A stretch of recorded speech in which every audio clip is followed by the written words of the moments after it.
All right, that's my cue to start the party. I am pleased to be able to start this off and introduce our team and talk today. We're going to be discussing graduate gaps in preparedness for independent practice, which we've called Into the Deep End. I'm Dr. Rebecca Jaffe, Division Director for Hospital Medicine at Jefferson in Philadelphia. And I'm joined by Dr. Gretchen Deemer, Dr. Tim Kuchera, and Dr. Jill Zavodnik, who are all going to be contributing to this talk. And we've been working together on this for some time, so we're really pleased to be able to talk to you guys. We're going to be doing a lot of next sliding. So Tim, next slide for me. Just one disclosure, Dr. Zavodnik is a consultant for osmosis, and that has nothing to do with the work we're presenting today. And our work was funded by a GME innovation grant from the AMA. Just so you know, next slide. So here are our objectives for the discussion today. By the end of this talk, we're hoping that you will be able to define gaps that trainees experience with transition to independent practice, identify gaps that can be addressed during training, so during the GME side of the transition versus early practice through CME or continuing professional development. And we aim to have you be able to describe learning experiences that can be implemented in training programs to improve readiness for practice. Next slide. So we're going to start with a little bit of a group exercise as we start to build folks who are here today. So through this QR code or using a link that Dr. Kuchera is going to put in the chat, we'd like you just to contribute in like a word or two, very short answers, ways in which new attendings might struggle with their transition to independent practice. And this can be based on your personal experience or your understanding of your learners or things that you've witnessed in new faculty. And don't think too hard, just put in the first words that come to mind.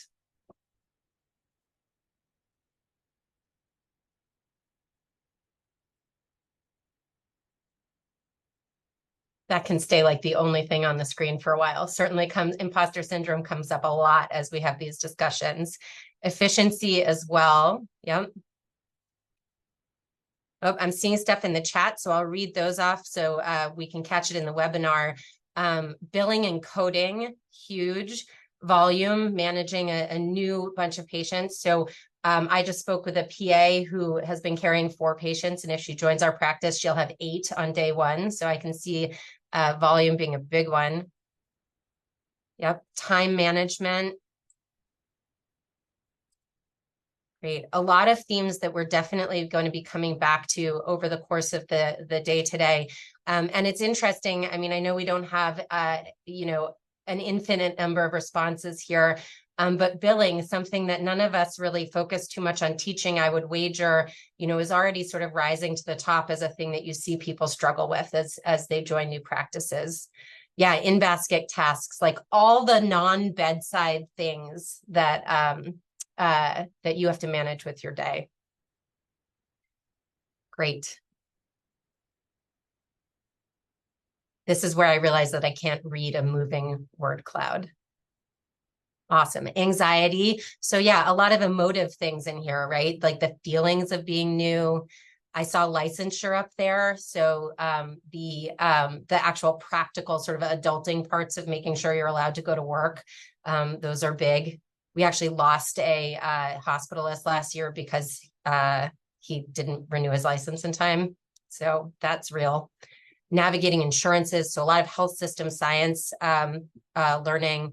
Great. So you can keep adding to that. We'll look at it later because it helps us as we understand people's interests and concerns. But this is exactly what we anticipate, and you guys are coming to this really already with an understanding of the problem. Next slide, Tim. I have to say, I don't think I fully understood this problem. Oops, go back one. Until I took a position. Never mind, go forward one. We'll just go wherever it goes. I don't think I really understood this problem fully until I took a job as a division director in hospital medicine. And when I did and suddenly was responsible after sort of 8 years of other educational and administrative work, suddenly responsible for like onboarding new providers, I was really struck by the degree of struggle that I saw with people in their first couple of years. I soon found out that our section leader for onboarding, her job description was basically to be on 24/7 call for new people as they texted and called her, trying to figure out how to manage the system and much of the stuff that you listed in your word cloud. Next slide. As we dug more into this, the stories of the people who I was hiring and onboarding really spoke more loudly to me than any data that I had available. And as I asked people for their experiences in their first couple of years, they were really peppered with a lot of negative emotions. So things like stress, guilt, embarrassment, self-doubt, efficiency, balance. These were the kinds of, sort of burdens that people were carrying through their early couple of years as they tried to find their feet in attending world. Next slide. As it turns out, there is some data on this. So Tim, if you go to the next, there should be a box that appears. So this is a paper by Andrew Epstein focusing on OBGYN and looking at the quality of care in relation to the number of complications during various kinds of delivery. And so as they looked at complication rates for providers, they saw that those rates had a clear downtrend over the course of their first 10 years of practice. So the discomfort that we subjectively feel in our early practice appears to bear out in the quality of care and our actual skill level, at least in some populations and some studies. So this is a real effect. Next slide. As I tried to kind of think about this myself as a really visual person, I wanted to kind of like plot what the experience of people is through their professional transitions. So this is my sort of like concept map for the problem. And, we have this graph of how good are you at your job? And, we'd like to think that it's a steady increase, but instead we see these increases that then sort of plummet at these major transition points in our careers and in our training. So you can see the experience of going from UME to GME, where you suddenly feel lost and clueless, right? And then a similar plummet when you go from GME into practice. Next slide or thing. And so if I map the experiences of my new to practice hospitalists here, you can see this cluster of both negative emotions as well as potentially negative outcomes for patients, like safety events or things like over-testing due to diagnostic uncertainty and therefore increased costs of care. Next slide. So as a quality improvement person in my pre-hospital administration life, I really went to like, well, if we're going to solve this problem, we have to understand where our gaps are. And is there a clear understanding of, how this subjective report of struggle, what are the root causes of that? Next slide. Spoiler alert, the answer is no.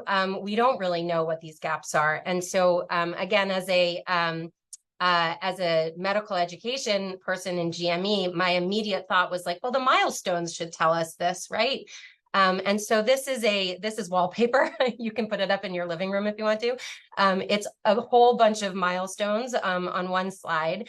Just to illustrate the point, if you tried to look at the milestones, what you ultimately would see is that on average, people get to a level 4 as reported by their programs by the time they graduate. So there's no one area here that's like a clear red flag that nobody's graduating prepared. And even though we're saying they're prepared, we know the subjective experience is one of struggle. So this does not appear to be a sensitive enough tool to highlight the areas that we need to really address. Next slide. So the 4 of us, as a group that aimed to try and learn more about this problem, started trying to think of like what a good conceptual framework would be for answering this question. And we arrived at the Johari window. So in this 2x2 grid, you have on the whatever side that is, left-hand side, areas, gaps that are known to others. And in this case, we are thinking about program directors. And on the top, you have whether or not that gap is known to self. So things that are known to self and known to others, that's the kind of stuff you're going to discuss in your annual review, right? It's transparent, it's understood, maybe there's data, great, done. Then you have things where your learners are not aware, but their program directors are aware. So your learners are sort of in a state of blissful ignorance, but they can get feedback on that because somebody's aware it's a gap and they're going to tell them. Down in the bottom left, you have things that are known to self, but not observed by the supervisor. So those are the areas where we suffer in silence, right? That's the imposter syndrome. Like we feel that we haven't reached competency, but nobody else really knows that. And then the final quadrant are the ones that are not known to self and not known to others. And these are areas of really like innovation, sort of new and evolving skills or competencies that the system might demand, but we haven't really caught up yet in our self-knowledge or in our education. So in order to use this as a research framework, we adapted it slightly. Next slide. We thought about it more on a population level than on an individual level. So we changed those top rows to whether or not the skills and competencies were known to medical education or not. And on the side there, it was whether the competence was likely achieved in residency or not. So that top row where competence was likely achieved in residency, whether it was known to us or not known, we figured we could mostly ignore those areas in terms of areas for research. So we thought really about the bottom two quadrants there. And we figured if something was known to medical education and competence was not likely achieved in residency, there's probably some literature around that. So we undertook a scoping review to try and identify those areas, which Dr. Zavadnik is going to tell you a bit about. And then the last quadrant there is areas not known to medical education where competency is not likely achieved in residency. So these are these new and emerging areas or maybe otherwise ignored areas. And we needed to do some hypothesis generating in there. So Dr. Deemer is going to tell you about a qualitative approach we took to try and identify the gaps in that quadrant. So I'm going to turn things over now to Dr. Deemer to tell you about the emerging areas, and then Dr. Zavadnik, who will tell you about the scoping review. And then we will all turn it over to Dr. Kuchera, who's going to tell you how we've taken this research and tried to build an actual clinical rotation around this to address the transition to practice. We're actually going to flip that. We're going to start by telling you what we know. And so the bottom line of the scoping review is, although we know a lot here and there, there is not a community of transition to independent practice researchers with a shared understanding of what these gaps are and how to talk about them. A lot of the literature we found was talking about preparedness. They really just meant preparedness to do the job ever. And the consequence of lack of preparedness was, primary care doctors are not prepared to treat Hep C, so patients don't have access to this treatment. So we were really trying to focus in on areas where the struggle was existing at the transition point and people caught up after some times of deficit of practice or deficit of self-comfort or confidence in their work. It should not surprise you to learn that we study our learners a lot more than we study our practicing physicians. And when we study our learners, we usually don't go on to find out how they do. Our PGY lasts feel like they can or can't perform this skill, and then good luck to them. Out they go into the world, and very little is known about how new to practice attendings are functioning. And when we do know something about them and find that there is a gap or a deficit in preparedness, the authors of those studies tended to put the onus back onto GME to solve those deficits. We need to do better residency training in this, more fellowship training in that, with the exception of surgery, which I'll talk about in a minute. I'll talk about right now. So surgery is alone in having tried to approach this gap and this challenge of the transition to independent practice in a really systematic way. About 10 years ago, they gathered a national conference to try to address this, try to figure out what was known about whether general surgeons were graduating ready, with the general underlying feeling that they weren't. And what they came up with was this Mastery in General Surgery program, which I'm going to call back to Rebecca's diagram before, showing how there's a big drop-off inability to do your job when you hit that next transition marker. What the surgeons came up with as kind of the optimal way to rectify this gap, and they also had a lot of recommendations for different ways this can be rectified during training, after training.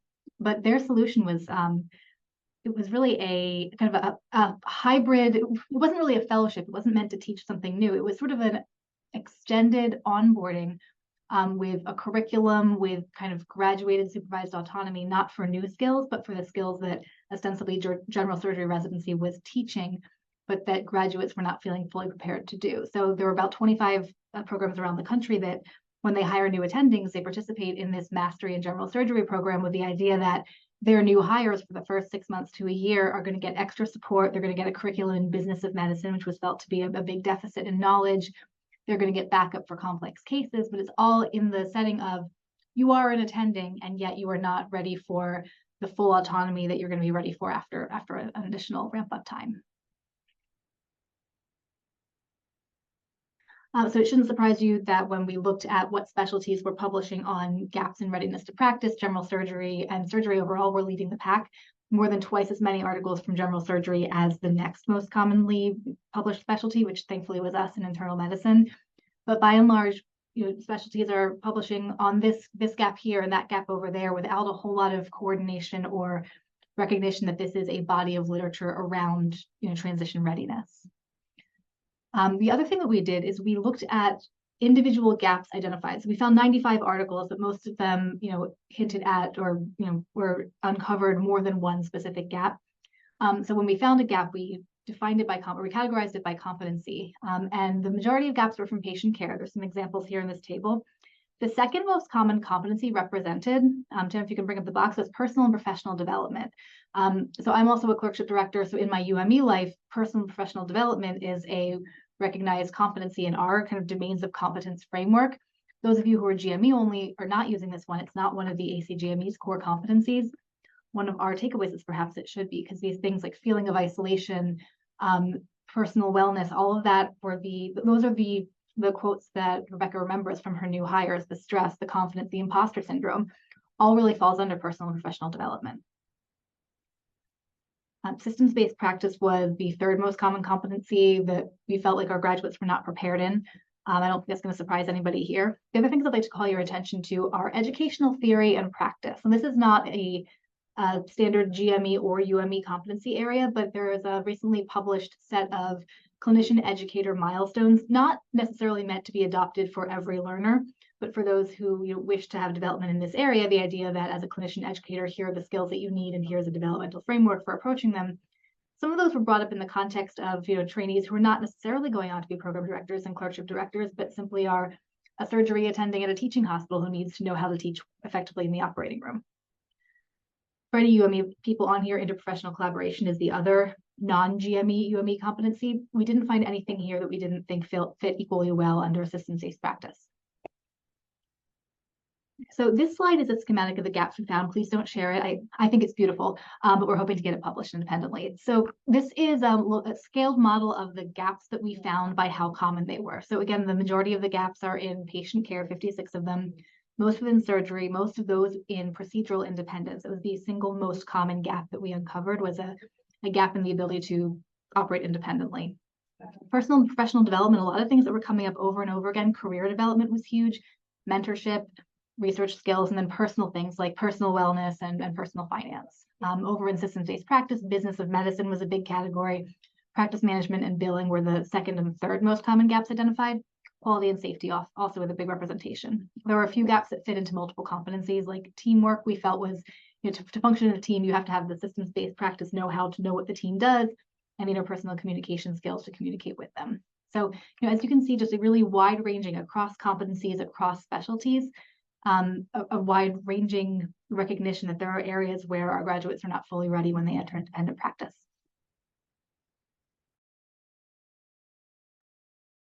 So, that is what was known, which is, as Jill highlighted, is not systematic, and it's sort of looking at this problem. So we wanted to look at it in a little bit more of a systematic way.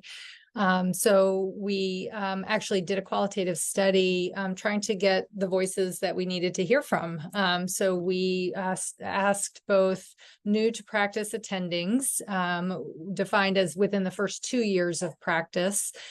We asked program directors and fellowship directors and APDs, sort of as their program leadership, what would they anticipate that their graduates would struggle with in that transition. And then we asked the managers of those people, so the new bosses and the folks that were responsible for onboarding, what do they see their new to practice attending struggling with?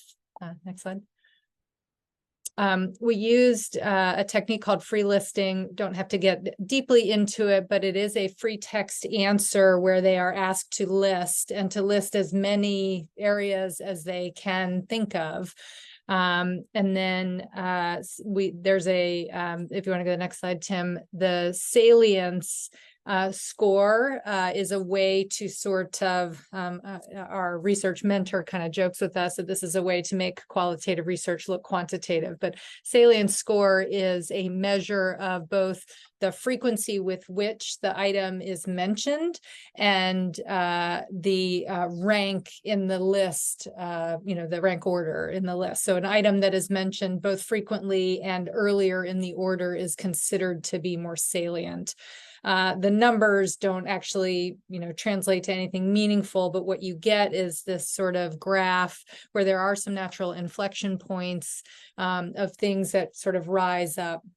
You do have to clean the data and try to find common synonyms or words to do that. So this is what it looked like when we did that. So we had over 200 folks respond in those three categories with over 500 individual entries in terms of what the struggle was.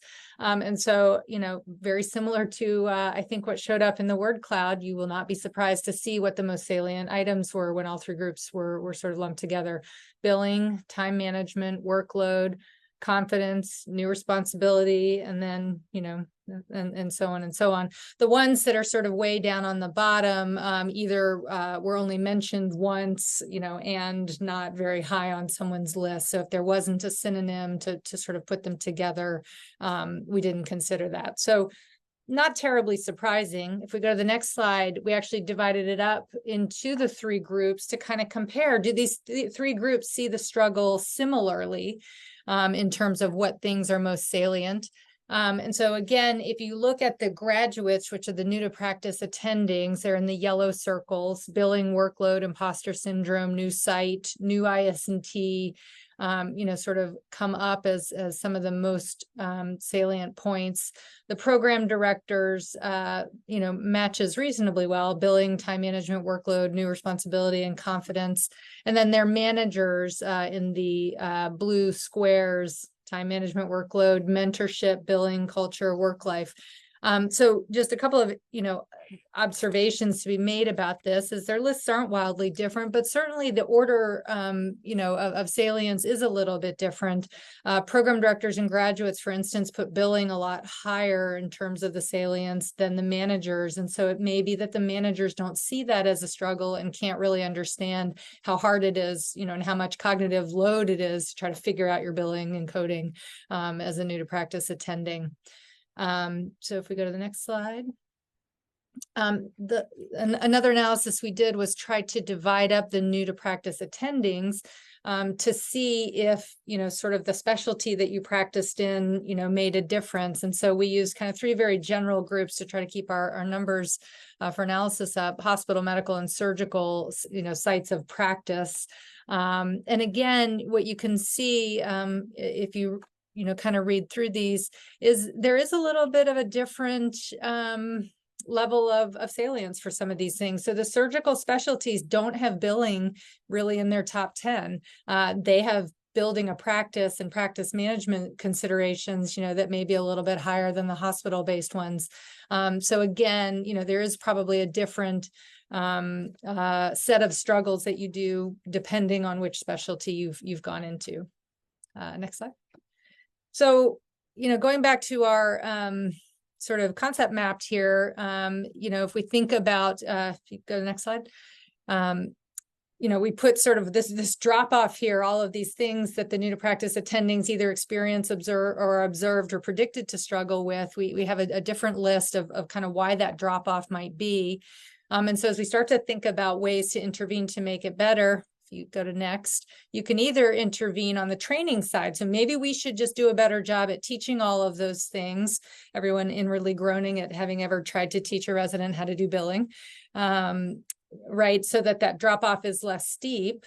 Or if you go to the next one, we could tell the employer side, look, you guys got to fix all this stuff. We've done all we can in GME and make that learning curve even steeper for them, but that help them get there faster. I think ideally, you would do both, right? You would both have the employment side and the GME side sort of work together to address these gaps. So, I don't think you're ever going to have a totally seamless transition when you saw, new IS&T or new site on there. Like, you can't necessarily prevent that. But I think the goal is to look for ways to kind of address those issues a little bit more easily.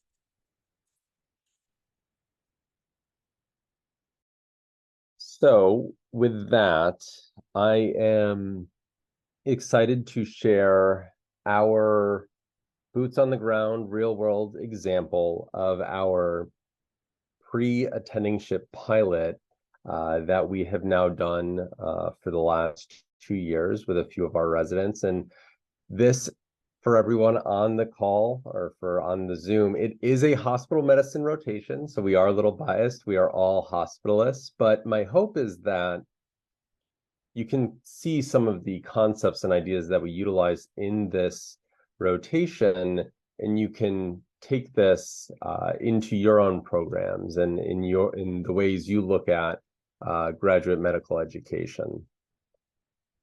So since starting the pilot back in May of 2022, we've had versions 1.0, versions 2.0 in January of 2023, and then version 2.1 in May of 2023.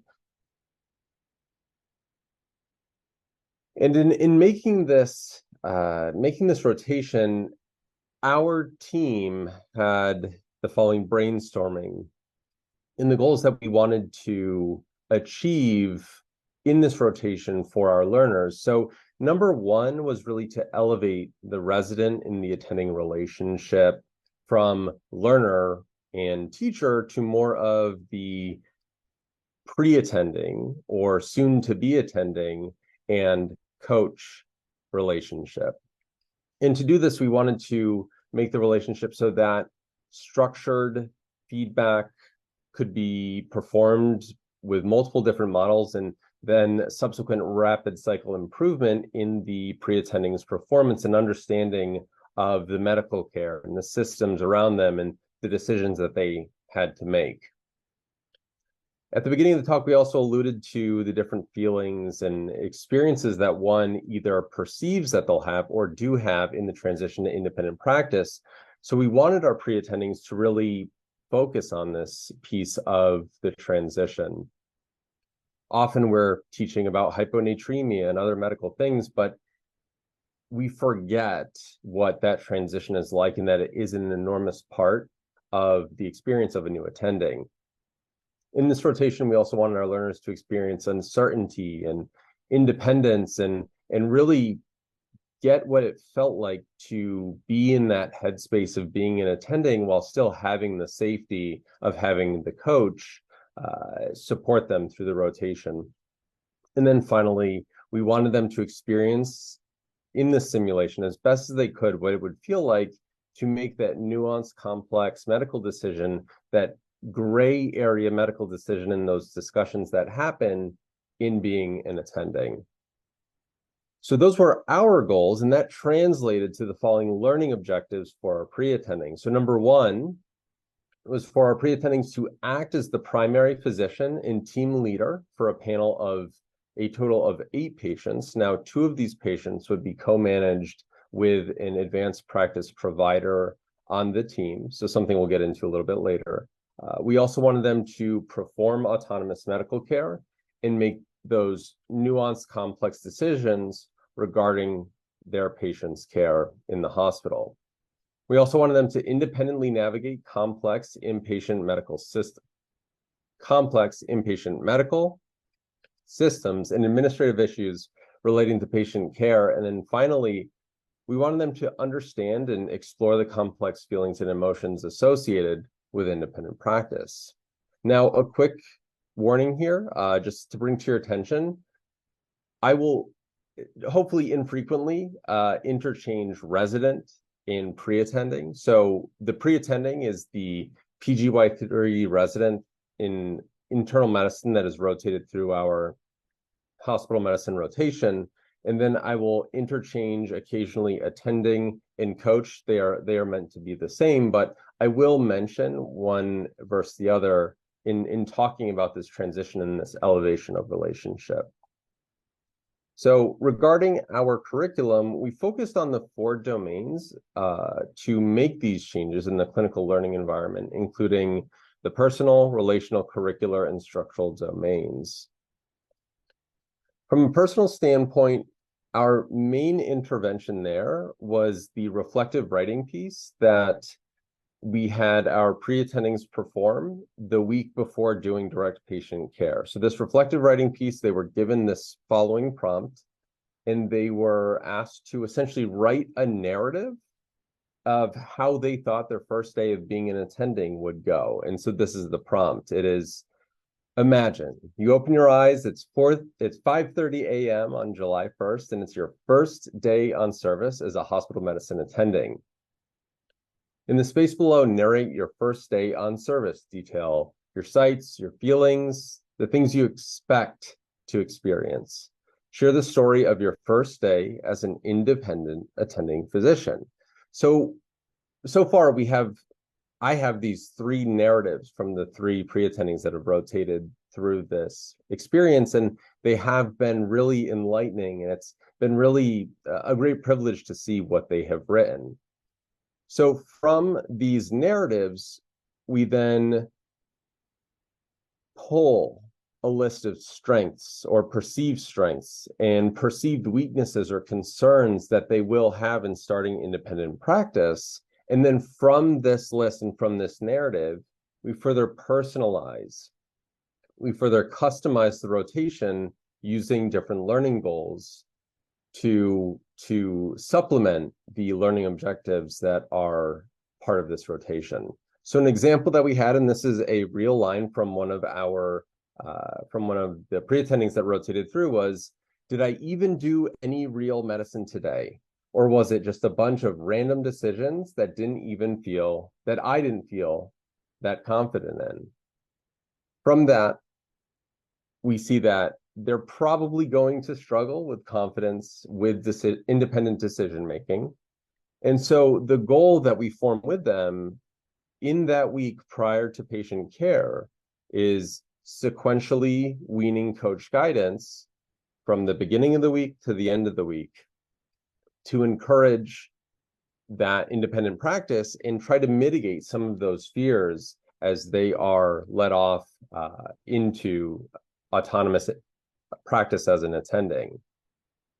So from the relational domain, we really see the 3 relationships here, at least in hospital medicine, that I wanted to focus on today. Between the APP and the pre-attending, between the pre-attending and the coach, as well as between the pre-attending and the patient. So regarding the relationship with the APP, so in our program, in our internal medicine residency, we identify that there is minimal resident exposure to advanced practice providers in training. And we see this as an unfortunate shortcoming in that hospital medicine attendings very frequently throughout the nation work with APPs regular. And therefore, we created our APP pre-attending co-management model, where, again, of those 8 patients that the pre-attending is taking care of, 2 of those patients are shared with the pre-attending with the APP, so that the pre-attending can experience that discussion, that co-management, and that conversation of how to care for a patient working with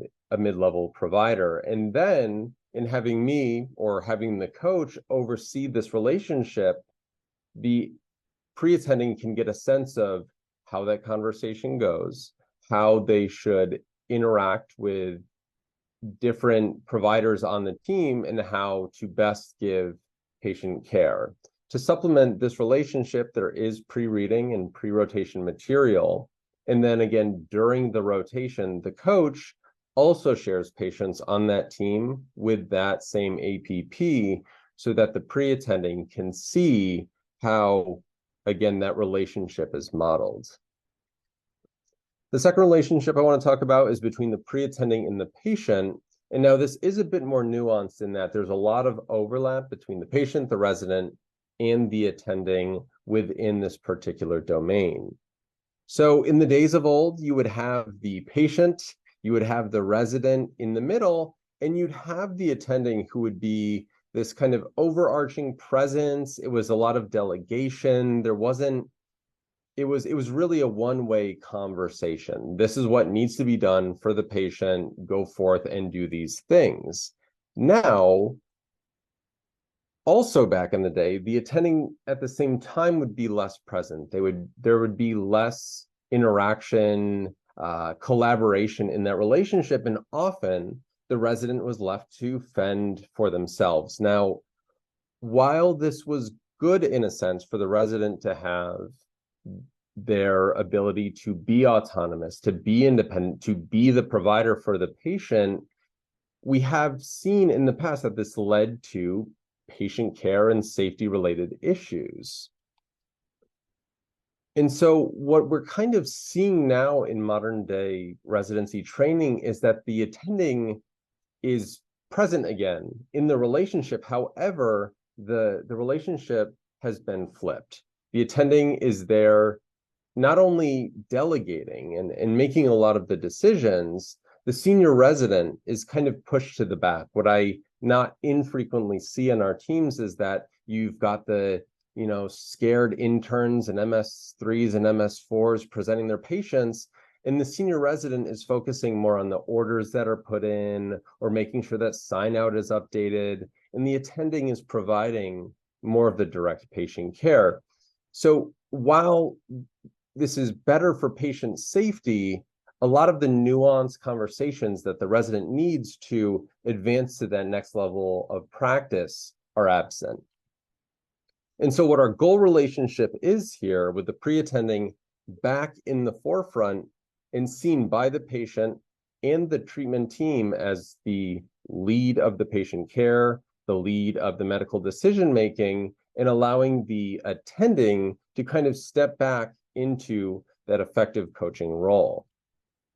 And so one of the ways that we do this is by scripting. And so there's a few different scripts or discussions that are had either before the rotation happens or during the rotation happens.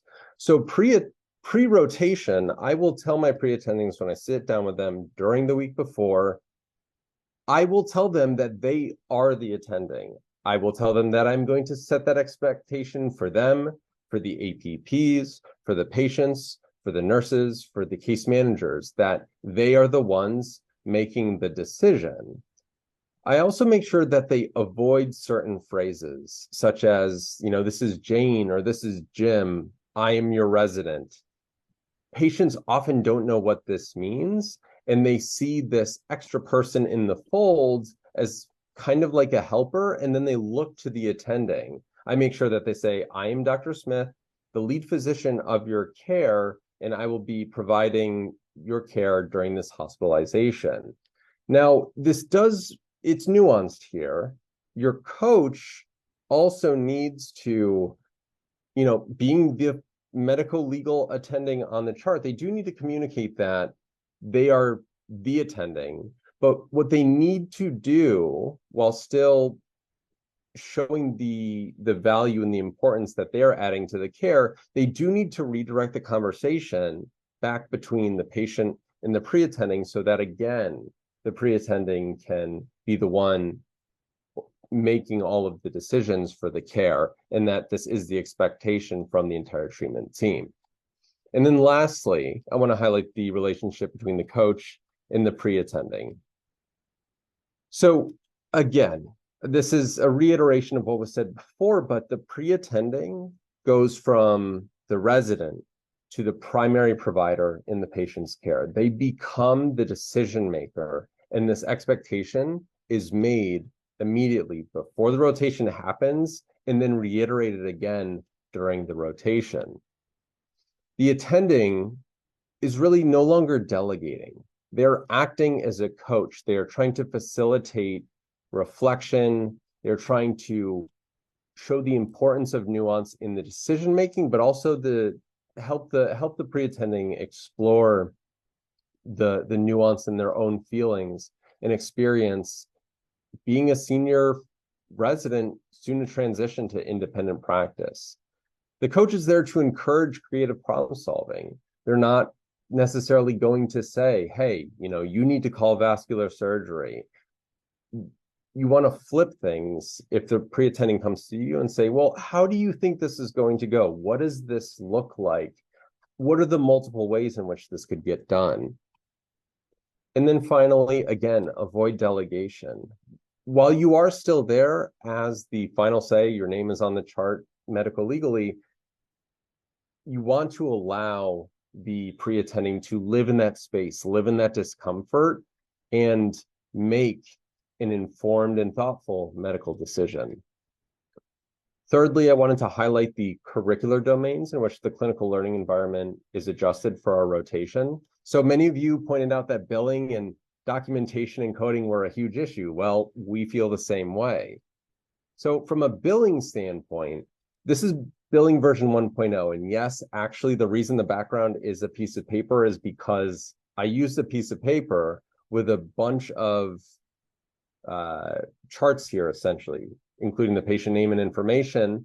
And then the attending, when they were done writing the note, they would pick the primary billing diagnosis, they would note the elements that support the level, and they'd write down the billing level. So this was done on a piece of paper, and this was a horrible failure. It was not intuitive, it was cumbersome, it was forgetful. And so in versions 2.0 and 2.1, I needed to find a way to make it feel like actually doing the billing process. Now, some of you may be outpatient providers on this call, and you are aware that residents in clinic can actually bill for encounters.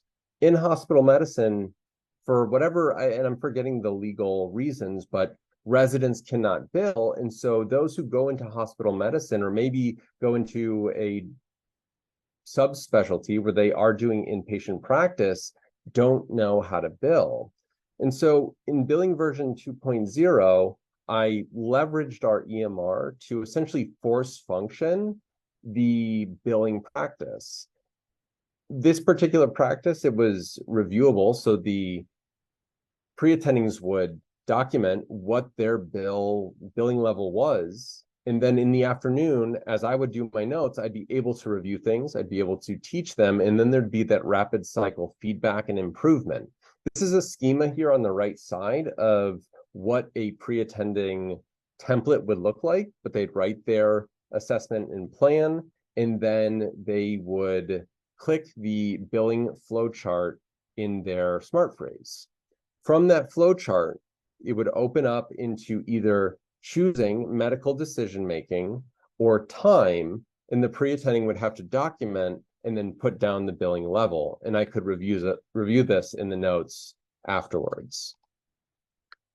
From a documentation and coding standpoint, we know as attendings that there are consequences to having poor documentation and coding. So we know that documentation, you need to have it be accurate, and you need to use particular diagnoses and wording that links diagnoses to show the complexity of patients. And then down the road, it's also important for metrics, it's important for hospital reimbursement, which is something that I find is often lost on the residents. And so this is the process that I've started doing with the pre-attendings. Again, it's part of their template, in that this would be example of their assessment and plan. It's medically correct, which is what I find most of the resident notes are, but it lacks a lot of the subtlety, the nuance, the detail that is needed to show the full complexity. So you have a patient here, the pre-attending writes their assessment and plan, and it says the patient has pneumonia in coronary artery disease. I would then follow on that first day when they take this patient with my attestation. I would say, this is my diagnostic augmentation, and I would, instead of saying pneumonia, I'd say severe sepsis and acute hypoxic respiratory failure secondary to bacterial pneumonia. And that captures all the nuanced complexity of the patient's presentation. And then I would add demand ischemia to show again that this is more complicated than what was initially documented in the chart. Through the week, you'll have multiple iterations of this. Maybe the patient's clinical course doesn't change much. Maybe things do happen along the way, but the goal is that the pre-attending would then take on the assessment and plan that you would have, or they would understand the need for the linking, for the diagnoses. And then my attestation at the end of the week, not just for one of the patients, but hopefully for all of them, would be as simple as, I agree with above.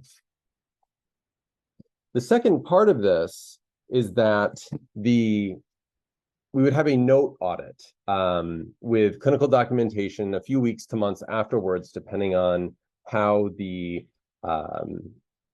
timing and the availability of everybody. But they would review a few of the charts that the pre-attending and the coach took care of, and they would talk about CC-MCC capture rates, and they talk about DRGs and all of those words that we never learned in residency. And it really gave real world weight to the pre-attending's notes that would allow them to better connect the dots and understand, oh, what I do write in my notes is not just consequential for the medical decisions, but it's also important to highlight the complexity of care and what reimbursement looks like when a chart is reviewed. And then lastly, from the structural domain, there were a few changes that we made to the clinical learning environment. So again, we've kind of talked about this a little bit. I wanted to put it in front of you explicitly. This is what the 2-week elective looks like currently. The first week is the pre-work with the reflective writing, as well as the meeting with the coach. And then the second week is the patient care, the direct patient care clinical rotation. And again, we try to make the simulation as real world as we possibly can. It is a 7-day rotation where the pre-attendings get in when everyone else gets in, and they sign out based on an attending schedule. Now, don't get bogged down in the details here, but what I'm trying to show here is this is what a classic or traditional internal medicine resident schedule looks like. As you can see here, every hour of the day, more or less, is scheduled. It's compartmentalized, it's artificial and flexible, and I feel that it stifles creativity and lacks the simulation of what an actual experience is for an actual attending practice.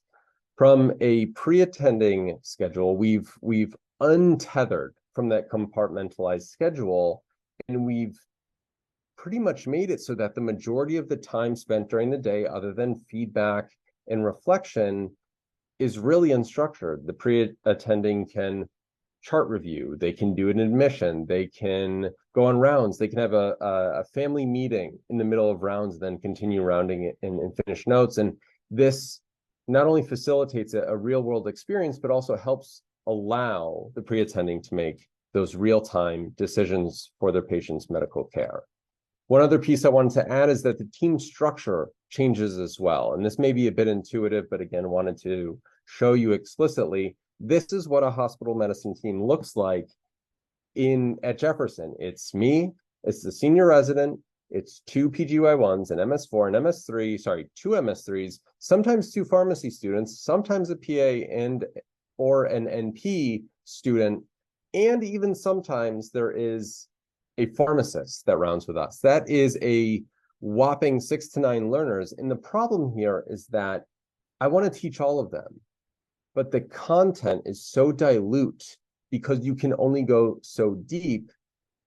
Because if you go down a certain avenue, it may not be relevant to some of the learners.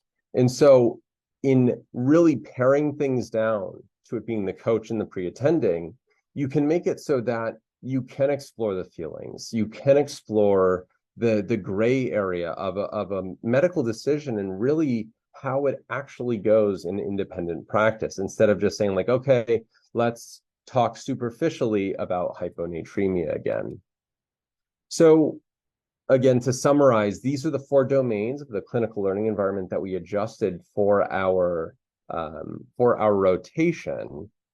And just to summarize again, our goal was to make it so that it wasn't just a delegation relationship. It was an elevated relationship between the resident and the attending so that the resident could actually feel like they were independent in making those independent decisions. We wanted it to be asynchronous and outgrow that compartmentalized, stifling schedule that is really ingrained deeply in internal medicine residency education. And then finally, we wanted them to take the ownership of being the lead physician on the team. Now, I promise one last thing, and these are the final impressions that I have had and our group has had in this rotation.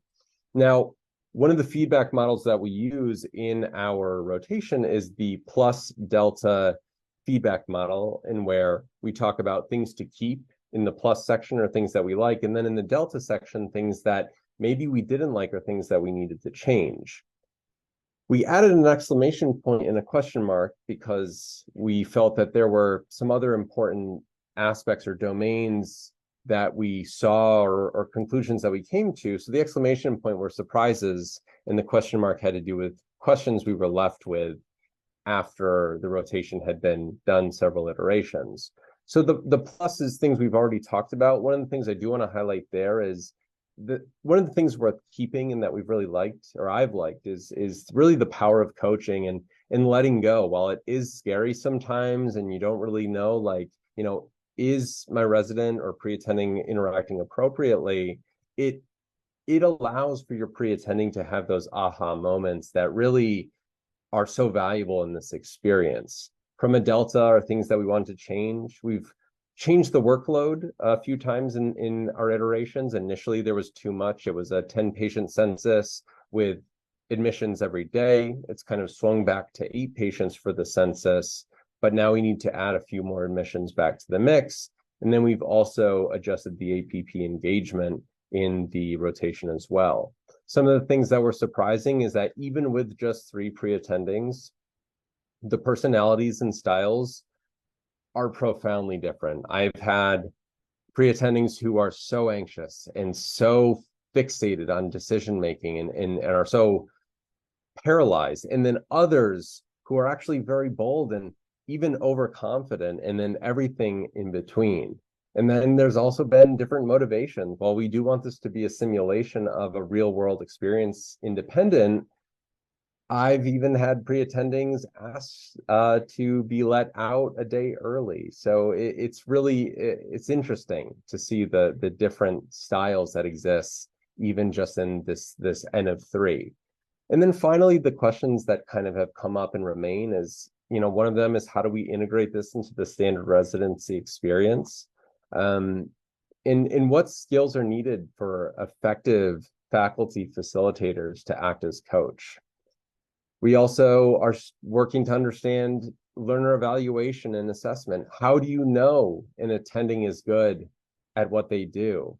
And then finally, we wonder or look forward to integrating data and technology into better informing how our pre-attendings do in this rotation. So lastly, last plug. All right, doing okay on time. Hopefully we'll see you at Aptum. Jill and I have posters related to this project. So Jill will be presenting, if you're ready and you know it, scoping and review of gaps in readiness and transition to independent practice. And I'll be plugging my curriculum with the poster, We Are What We Pre-Attend to Be, piloting a pre-attending ship rotation in hospital medicine. With that, any questions that I can answer?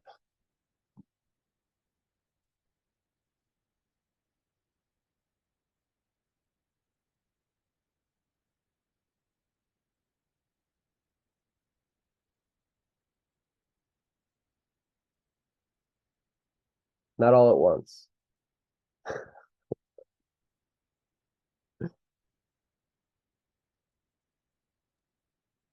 Does anyone have a rotation along these lines or has seen a rotation along these lines?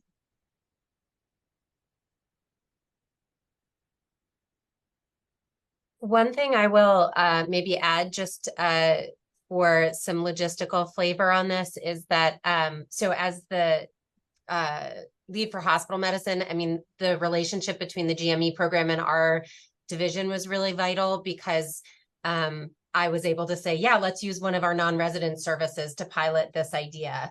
So I don't know that we mentioned this explicitly. Basically, what we did is take one non-resident service and have that be a pre-attending experience. And the attending assigned to that service was the facilitator. Luckily, it was Tim.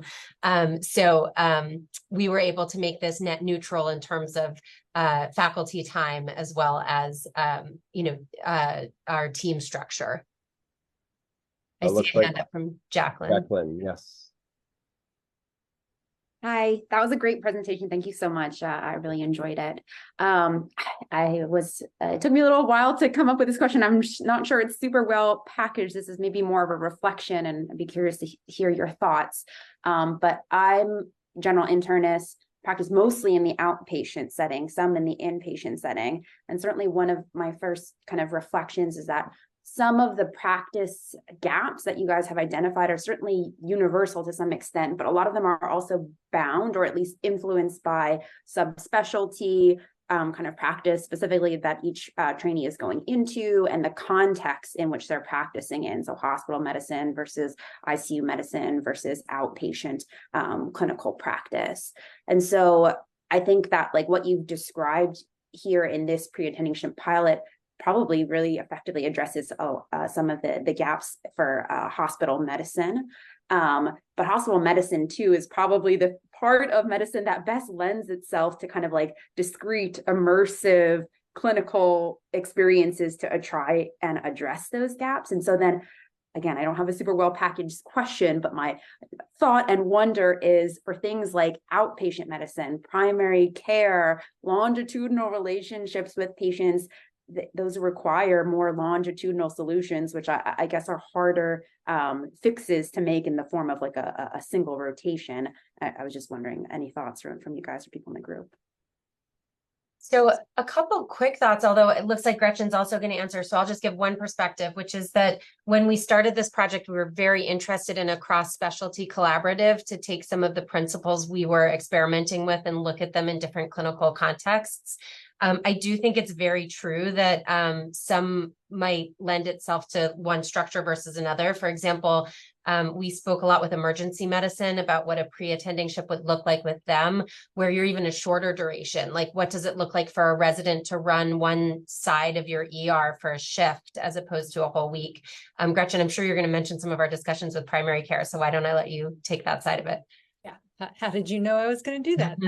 So, again, I think it is an important question, and I don't think we've cracked that nut, but I think a lot of the things that we identified either in the scoping review, in the qualitative study, or in the reflective pieces from, our residents and what you've observed are ubiquitous. And so our primary care program actually works really hard to address some of the efficiency questions along the way. So he doesn't make a specific rotation for them, but they're constantly getting feedback about their time in notes and their time, pajama time from Epic, and how to, and if he sees an outlier, then he actually serves as their coach and goes in and says, you know what, you should be typing as you're taking the history, or, again, you can tell I don't understand what happens in the outpatient office, but so that is actually part of that. And we have a small primary care program, so he's able to serve sort of as a coach around a lot of these same issues. So I think your point is valid. I don't think a week rotation through your primary care office is going to solve that, aside from, maybe some of the actual, skill task master kind of things, but would be curious to think about that more and collaborate around that, especially with the list of things that we know they all suffer with across the board. I see two other questions, and I know we don't have endless time, but I'll go backwards through them a little.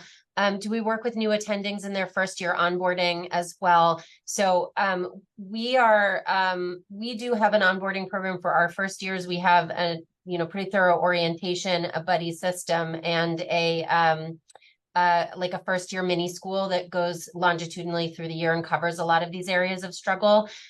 So we've developed some stuff meant for the first 12 months of practice to support. I think there's a lot that we could learn from this that would apply in the first year as well. For example, moving from a buddy system, which is more like where's the bathroom, to a coaching program that is really built about people's learning goals and sort of like a, a longitudinal relationship. I think people get thrown into practice and told they need a mentor. But in the first year of practice, I think a coach relationship would be a lot more productive than a mentoring relationship as people are getting started. So that's one thing I've taken from this. I think the other thing that we're really interested to explore is data. So like what data can we get from our EHR or payers or, our databases that might show us a little more about how people practice and be able to use that in reflection. So we're interested to explore that both for residents as well as new to practice attendings. Tim, I think if you have 30 seconds, you should answer the question of how do we deal with real-time teachable moments in the rotation. We have a second left. So that's a great question. So actually, the way the rotation is structured is that pre-attending will round on their own, and I will round separate from them. And the conversation that I have with patients is essentially is the pre-attending or is this resident providing excellent care? And have they provided you with a plan? So as far as real-time feedback doesn't actually quite exist in the patient space. The way I do my teaching with this is they come to me in the reflection period in the afternoon and they bring up an issue that they are in the gray area. They don't know what to do. And so that is where we explore the different possibilities. That is where a lot of the coaching comes in. And that's where a lot of the rich discussion happens that is unable to be had in a large team. I can sit there with them and we can sit with those thoughts, questions, and concerns and develop a multifaceted plan in the way you would as an independent practitioner. We are well out of time, it looks like. I'll add one sentence to what Tim said, which is that we've done a lot of kind of trying to flip those teachable moments so that, on my typical service, if someone gets a little overwhelmed and there's a sick patient and then, there's also easy stuff to do. Sometimes like I'm the one who's like, oh, I'll call that family. You take care of the 20 other tasks. In this case, I know Tim has done a lot of like, here, I'll replete the potassium, like you go to that family meeting. So to try and really center the resident on the difficult stuff and make sure they have to grapple with some of those things. So a final thought there, but we really look forward to connecting to any of you who might come to see us at Aptum and our work and continuing the conversation.